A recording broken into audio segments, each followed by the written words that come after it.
One of the things I've seen a lot of with most people that talk about Payday 3 and what it's lacking are in the replayability and randomization of the original 8 heists in the game, but rarely do I ever hear anyone suggesting ways to actually improve them outside of empty statements. So today, I want to change that and actually give Starbreeze something to work with for what to do with these older heists, starting with the first heist of the third game, No Rest for the Wicked.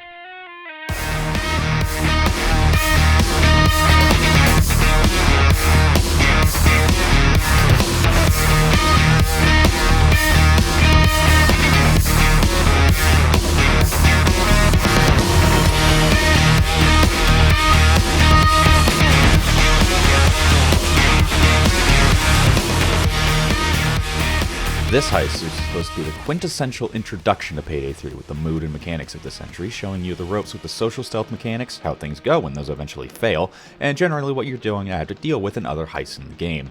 I think it does a decent enough job with that, but it could certainly be improved regardless.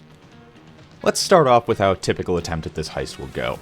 You walk into the main room, try and find a way into the deeper section of the bank itself, going to this side door here and unlocking it, assuming you aren't caught in the process, of course. Then, through carefully avoiding guards and swiping keycards from them, you get to the upper floor, disabling security for the vault door until you eventually reach this point. A screen in the power room showing a colored symbol that you're supposed to flip to access the vault door itself. But, either you or one of the people you queued with messed up, probably killing one too many guards, or a stray civilian who saw you masked up trying to grab the VIP with that eyeball scanner, and the alarm sounds. Nothing's terribly wrong here, at least until you get the Thermite delivery and realize you can't just burn through the vault door that you have access to. This is where I would implement the first change, which I'd hope would be a minor one since it's likely that Starbreeze already has the code for it due to the smash and grab version of this heist implementing exactly what I'm referring to. Just burning through the front vault door. If there was a drawback to doing it this way rather than the vault roof, maybe make it so that the die packs will start going off as soon as the vault door is open since the smash and grab version doesn't have the die pack mechanic. But either way, there should be something for this open door since you've gone through all the effort and stealth to get it open. It should at least give you a minor advantage when things go loud, right? Speaking of that door, though, another minor change that might not be that bad would be changing how you enter the vault in the first place, since what is a Payday heist without a massive drill? You could use a smaller drill to open the first door, then once that's finished, use the thermal drill that you see in a lot of later heists to open the vault door instead, giving you a different location to protect, while also making use of the randomized storage closet that could now have oxygen tanks to go and grab to keep that drill going. Just change which one the player does by having Bile drop off either the thermal lance parts or the Thermite equipment in his initial pass, and then you've basically solidified what the player needs to do. That's two different things already that Starbreeze could do, and we haven't even opened the vault yet to actually grab the money in there. Speaking of the loot, though, I mentioned the die packs earlier, but I haven't explained them yet. These are essentially a glorified timer for cooperation to make sure you get the most value out of the loot. Essentially, make sure the die packs don't go off and you get the most value from the money bags. This is fine in theory, emphasis on in theory, since, logically speaking, the bank staff would also have a way to disable these on their own that isn't just a timer, right? Maybe inside of the room you need to use the red keycard to access, there would also be a terminal to remotely disable the die packs, with the catch being you can't use it until the vault's already open. This could be circumvented with enough heisters in the vault disabling them manually, of course, or with an ECM jammer making the timing of the die packs a joke. But this could also emphasize teamwork with one person in the vault and another person going into that room to make sure the die packs don't go off at all, at the risk of just splitting up. There's already an example of something like this working in the game in Turbid Station, where it has a remotely openable train car, but you can have one person at the door already waiting to go in there, while the other person presses the button to open the door whenever they're ready. It would be something similar to that effect. But now that we're past that, you've looted the vault, gotten everything bagged, and now it's time to book it. So you start hauling the bags to this open roadway where suddenly you have to find multiple power boxes so your escape can actually drive off. Even though there's a massive road to the left of the bank that you could easily use instead to just get away without any hassle. Maybe to circumvent this oversight, Loud should have there be some sort of police blockade in that spot, like a handful of cars lined up so the road can't be driven on. Not too resource intensive, but it gets the message across of you can't drive here, so that would at least fix that problem. In concept though, I do like this escape idea. The problem I find lies with the bag movement before, during, and after this.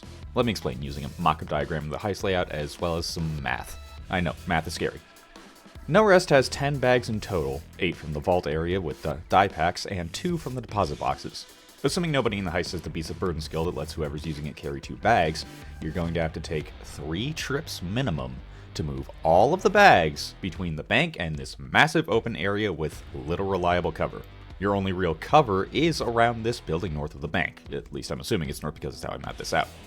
Point is, you have to go back and forth through here at least 3 separate times to get all the bags moved from the vault to the getaway van, and that's a very easy way to get yourself filled with enough holes to nickname yourself Swiss cheese by going forward and back, and then forward and back, and then go forward and back, and put 1 foot forward. Fortunately, there's already something of a solution to this with the game's favor system. Just have the van stay in the parking lot so you can get 8 of the total 10 bags in there before even worrying about lowering the ballers to drive away. My recommendation here is mostly to change that to the default, or at least make it a random chance so that this can happen naturally without needing to activate the favor for it. A slight addendum to this section, since I thought of another way to handle this that's entirely my own fault for not considering before. Move the bags after lowering the bollard so you can have a van to move them to, and you can bag the money while you're waiting for the van to arrive in the first place. You're likely going to have to lower the bollards again, but half the challenge is just finding the power boxes anyway, so this shouldn't be much issue. Even if most of the challenge is just making sure you get enough cover and go fast enough back and forth to make sure that you don't get killed. Or, we could just have a different escape entirely.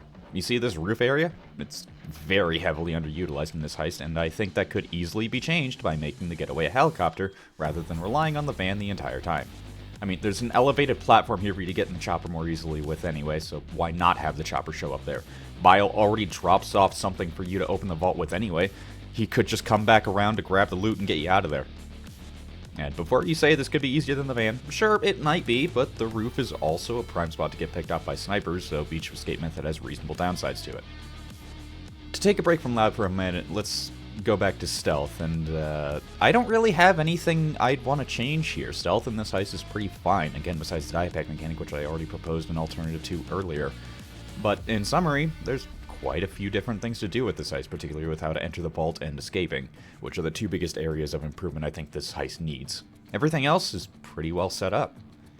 In total, I've proposed about 6 separate editions of the heist, with each one theoretically not being too complicated, since most of them exist within the game already, and in a couple cases, inside the shortened version of this heist. If you have your own ideas for what could be added to this heist for the sake of replayability, or even just because you think it'd be cool, go ahead and leave a comment down below.